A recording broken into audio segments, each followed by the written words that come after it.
Hey, what's up, guys? John Gervasi, Full Check Podcast. If it's a lot outside, it's because there's a lot of traffic. But I've been off for a couple days. I was going to do the Flames yesterday, but I was afraid that a power outage would happen. So here we are today, August 25th, 2021, the Calgary Flames edition of the 32 and 32. Um, Also, I want to send my condolences out to Jimmy Hayes' family. Jimmy Hayes, former hockey player in the NHL, passed away at 31 years old.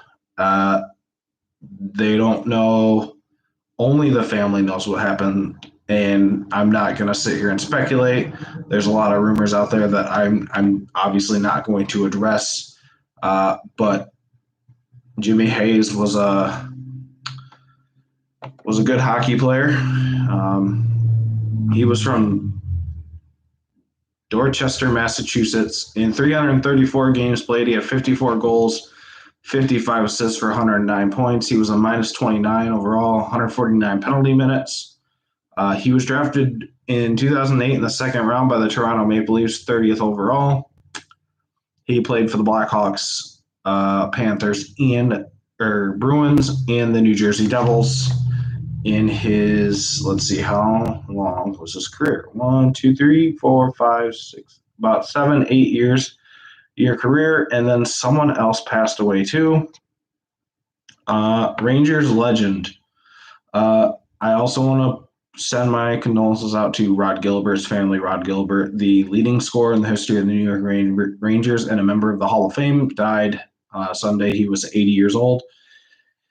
In 18 seasons for the Rangers, he had 1,021 points, 406 goals, 615 assists in 1,065 regular season games, 67 points, 34 goals, 33 assists in 79 Stanley Cup playoff games. He's first in New York history in goals and points, second in assists, and third in games played. So two tragic deaths over the past couple days. So I think I've said it before. When Dale Hawerchuk passed, the hockey community is a really great community, and the hockey community today, or this week really, mourns the death of Jimmy Hayes and Rod Gilbert. But so thoughts and prayers go out to their families. All right. In the Calgary Flames, so the last 3 years, 2018, 2019 was their best year. 50 wins, 25 losses, 7 OT losses, 107 points, 289 goals for, 227 against, and that came out to plus 62 goal differential. Then they proceeded to lose to Colorado in the first round, 4-1. But again, something you can build on. 2019, 2020, 36, 27, and 7 in the bubble year for 79 points, 210 goals for, 215 against for a -5.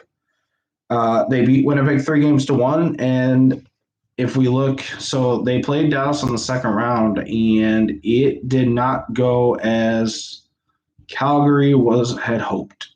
If we look here, Calgary, where are you? We have, let's see. I'm trying to find this. Wikipedia does not. Oh, here we go. So Calgary won game 1, 3-2. Calgary lost game 2, 5-4, 2-0, 5-4, 2-1, and then they just got shellacked 7-3 in game 5.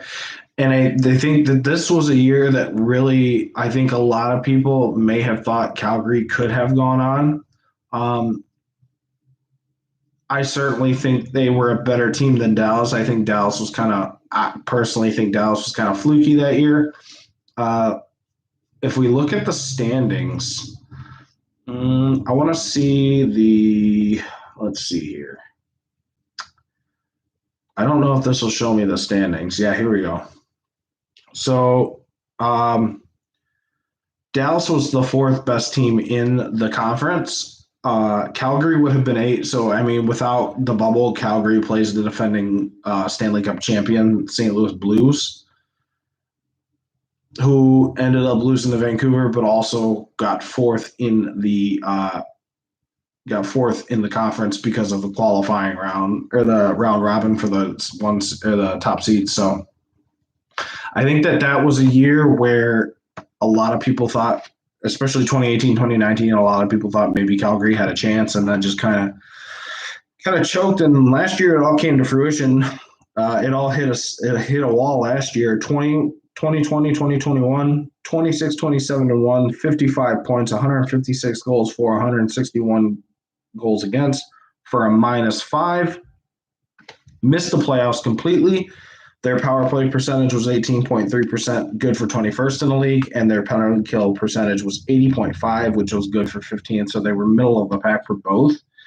I don't know if many people saw this season coming from the Flames. I know that when we look at if we look at the standings and we look at the divisions, how they were set up last year, we talk about the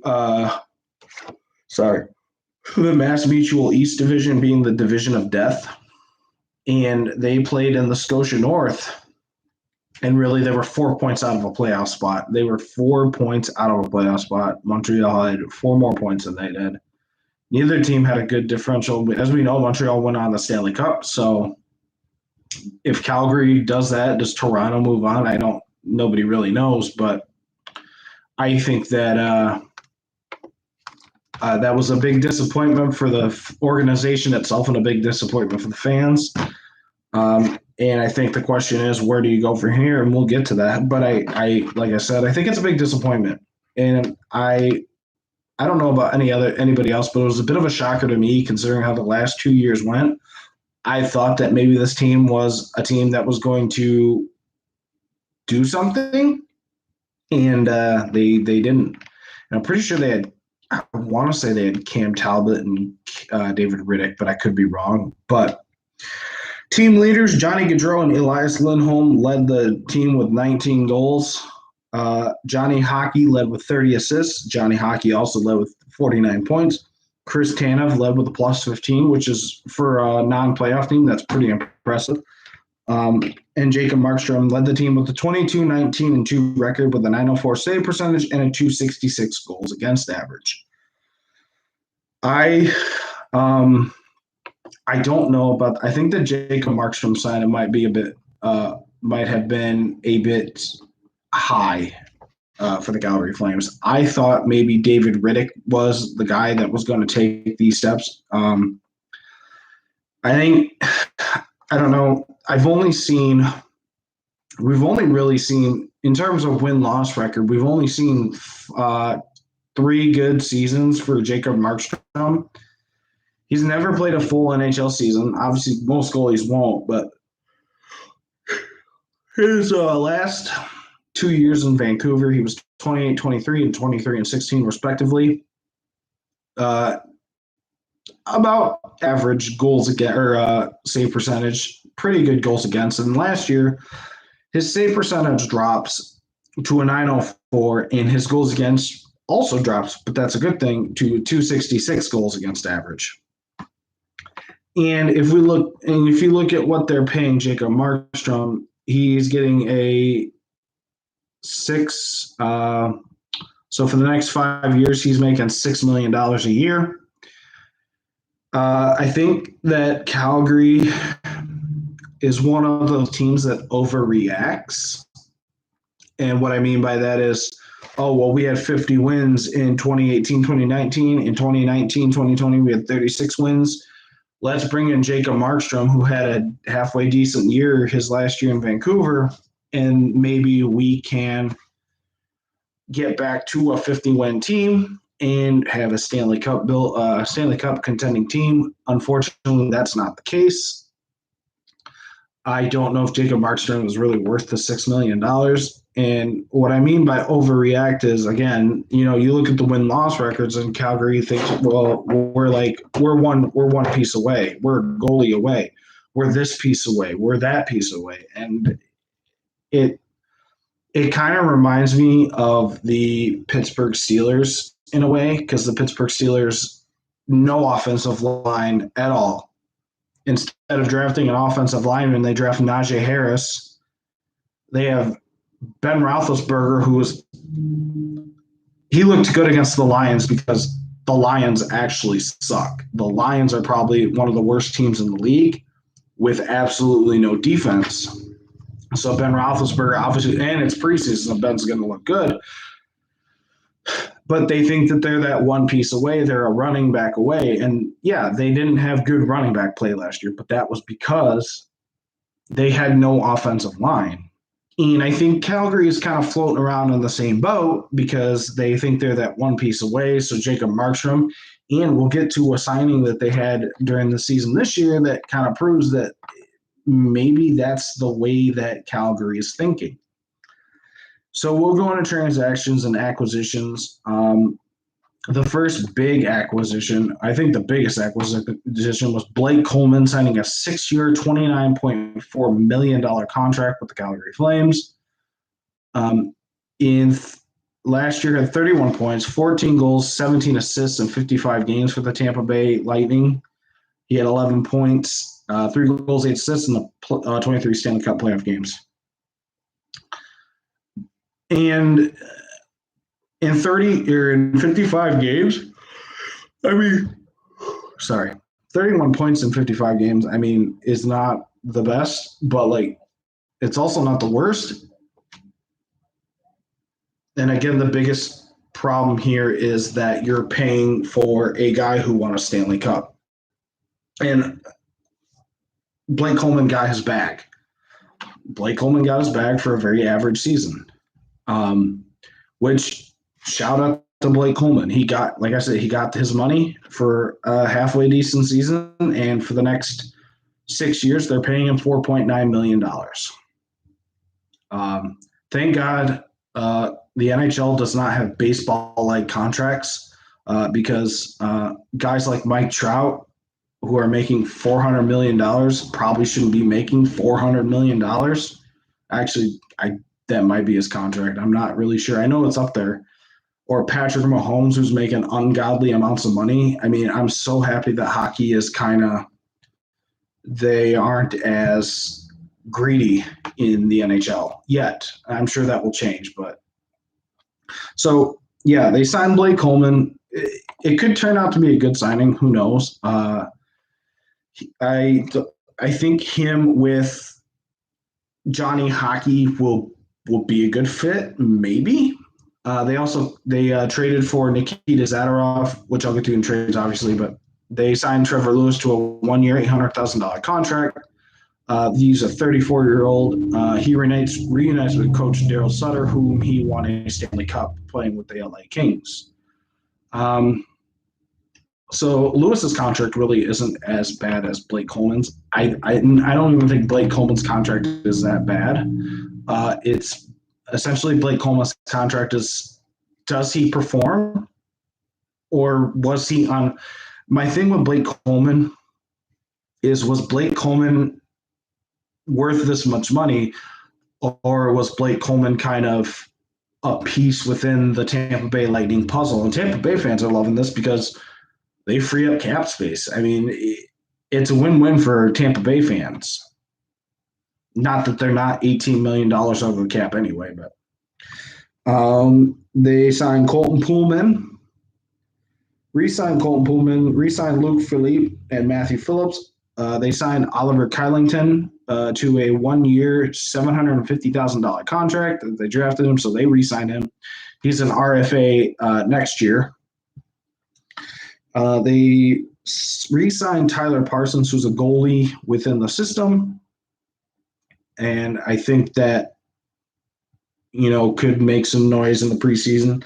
Nikita Zadorov, as we talked about, Juuso Valimaki. He signed a 2-year contract, $1.5 million for both years. He is 22 years old, so we'll see what we get from him. And Glenn Godden signed. Departures for this team. Josh Lavo went to Carolina. Alexander Petrovich went to Dallas. Zach Rinaldo went to the Blue Jackets. Buddy Robinson went to the Ducks. Derek Ryan, I think, is a big loss, went to Edmonton, to a division rival and the Alberta rival.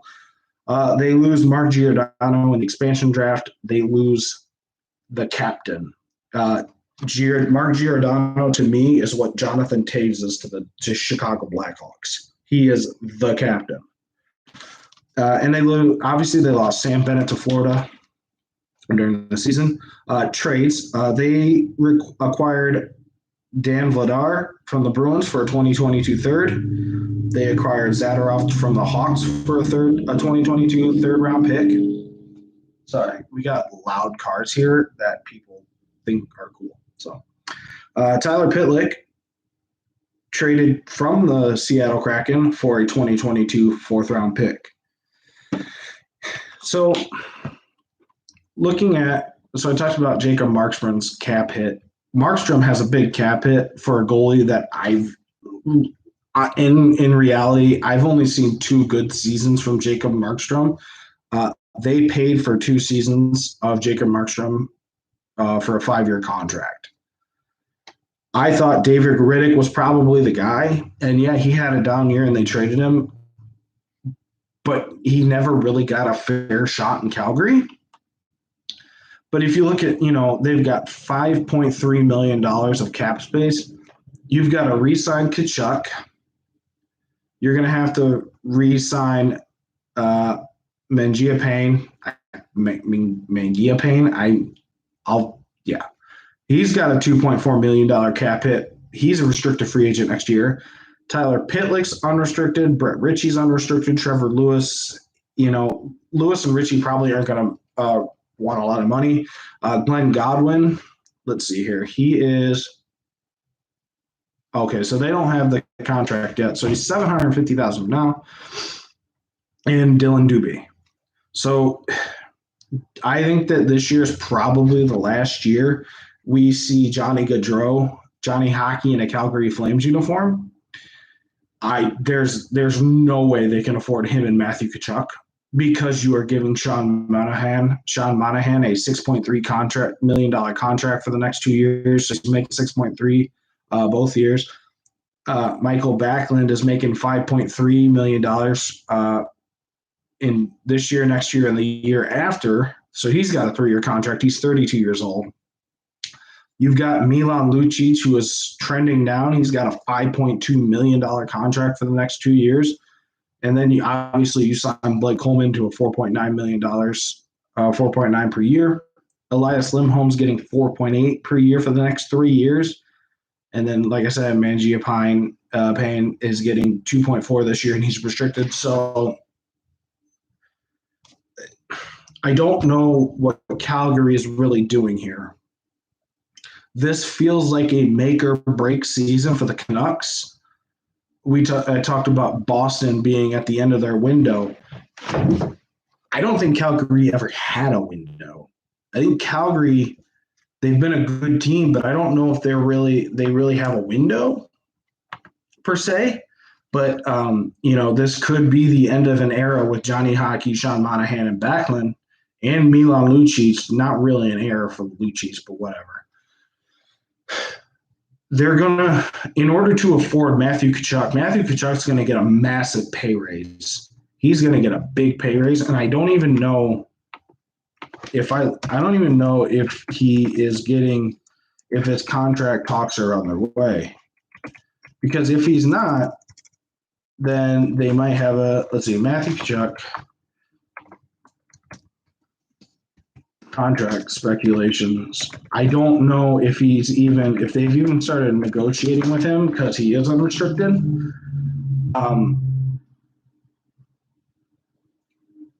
I would guess probably somewhere, if we're looking at Johnny Gaudreau making $6.7 million for a 28-year-old, Matthew Tkachuk is 23 and is obviously producing. I would say that Tkachuk's contract is probably going to surpass Johnny Gaudreau's. I would say that Tkachuk's probably going to get $8 to $9 million a year, maybe 10. It's going to be a long-term contract, unless arbitration hits. But they don't have that much in cap space. So now you've got to look at contracts like Johnny Gaudreau and Sean Monahan and Backlund. Can we move some of these for younger pieces? And And then you got guys like Noah Hannafin, who's making 4.9 for the 4.9 hit in 3 years. Rasmus Anderson, who's making 4.5. He's got a $4.5 million contract this year. Next, Zadorov. Rasmussen is 5 years for 4.5, and then Noah Hannafin's 3 years at 4.9 per year. So about $5 million per year. And Zadorov is 3.7. Chris Tanev is making 4.5, so a 3-year contract at a cap hit of 4.5 mil. And then Jacob Markstrom, they've got a dead cap hit of $1.5 million for Troy Brouwer. He's a buyout history.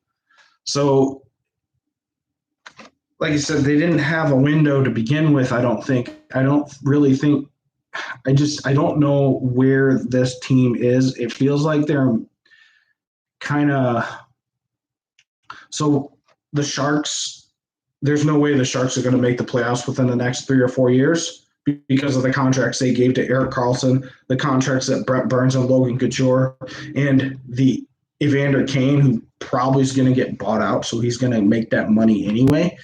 The Sharks, I like to say, are middling.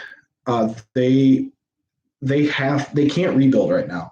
They have to try to win because of the contracts they have out, but they're not going to. I think Calgary is a middle of the road team in terms of what are we doing? Are we rebuilding, or is this a situation where we can get to the cup, where we can win a Stanley Cup, where we can make a deep run? And I don't know if that is the case with this team. I think they're a good team. I think they're a playoff team, and I'll get to the predictions in a second. But when you look at what they have no cap space at all. They've got $5 million in cap. So I think that this year is a make or break season for them. I think Johnny Hockey will be gone at the end of the season because they're not going to be able to afford him and Tkachuk unless they trade Monahan or Backlund. And with Johnny Gaudreau turning 28 or 29 soon, he might be the expendable one, or Backlund, who's 32. But I don't know anybody who's going to want a 3-year contract for $5.3 million. For the draft, they drafted Matt Coronado from Chicago of the USHL. Last year, he put up 48 goals, 37 assists, and 85 points, a plus 37, so a good draft pick in terms of production. William Stromgren from Modo Hockey in Sweden 1. Cole Huckins from Acadie Bathurst from the QMJHL. Cameron Wynot, Halifax of the QMJHL. Cole Jordan of Moose Jaw from the WHL. Jack Beck from Ottawa of the OHL. Lucas Siona from Seattle of the WHL. And Arseny Sergeev from Shreveport of the NAHL. Like I said, I don't know.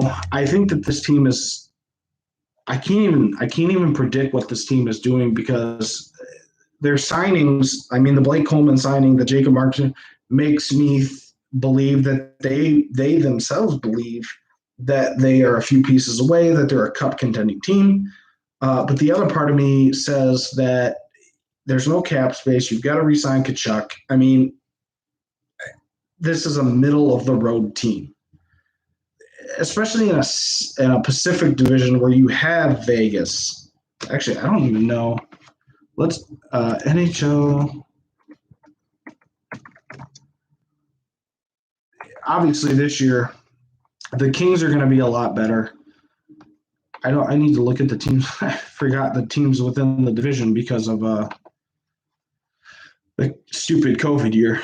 So you've got teams like Vegas. You've got teams like Edmonton. Los Angeles is on the rise. San Jose might be able to surprise people. So Anaheim and Arizona, they're out. Vancouver is up in the air. Calgary could make the playoffs, or they could finish, third or fourth within this division. I think that fourth in the division is a three-way race between Calgary, Los Angeles, and Vancouver, because Vegas and Edmonton are probably going to run through the division again. But again, I think this is a middle of the road team. If I was gonna, I mean, off season grade, it's hard. I'm gonna give them a B because the Blake Coleman signing is a good contract signing, and they didn't go out and overspend aside from Blake Coleman. I'll give them a B with a question mark because I don't know how these moves are going to pan out. I don't know how the cap is going to affect them, and I just don't know. Um, in terms of win losses, I would say 35 to 40 wins is a good prediction for this team. 35 to 40 with a possible playoff appearance. If they make the playoffs, especially in that division, you're either going to be third or fourth. So you're either going to get a wild card or the third spot in the Pacific. And if you get the third spot in the Pacific, you're either playing Vegas or you're getting the Battle of Alberta. And I think that they could beat the Oilers. I say that because the Oilers are literally just two players. They have no goalie. Their defense is suspect at best. Duncan Keith isn't going to help them. So I think Calgary could have a chance against Edmonton. Against Vegas, it's a toss-up. I would say first round exit or making it to the second round is plausible for the Calgary Flames. I don't know if they're not a conference final team. They're not a Stanley Cup contending team. But I think second round, they're not a first round draft pick. They're not the number one pick. They won't be in the contention for that. But I don't see this team holding up the Stanley Cup. But I do think that this is their last year, maybe, possibly. I think they could also trade Johnny Hockey at the trade deadline. Gaudreau could be gone by the trade deadline. I think this is his last ride in Calgary because I think Tkachuk is going to get the contract and Gaudreau is going to be in free agency. And I could see Johnny Gaudreau going to a team like the Boston Bruins, going back to where he played college hockey. Or apparently everybody and their mother is going to the Maple Leafs or the Rangers. So I guess he could also end up there. But I don't see this team. I don't see him winning more than 40 games, maybe 42, 43. I don't see them winning 45 games. If we look at past seasons as an indicator, 50, 36, and 26. I think 50 might have been a fluke for them. 36 seemed like a good number, and that was when COVID decided to get the bubble for COVID. So yeah, I would say 35-40, possible fringe playoff team, with maybe pulling off an upset in the first round, but definitely not the second. So yeah, that is it for Calgary's 32-32. I gotta look at seeing who's next because I don't know the alphabetical order of these teams. Next up, we have.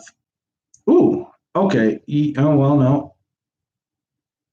Yep, we have Carolina up next. So Carolina is next, and then Chicago. And I'm excited to do Chicago because I'm excited about the moves they made. The Carolina one could be pre-recorded just because I was supposed to do it Calgary yesterday, and Carolina was supposed to be today. But yeah, if you want to follow, you can follow me at @full_check on Twitter. And I'll be back next time with 32-32, the Carolina Hurricanes. Yeah, bring back the Whalers. It's John. Peace.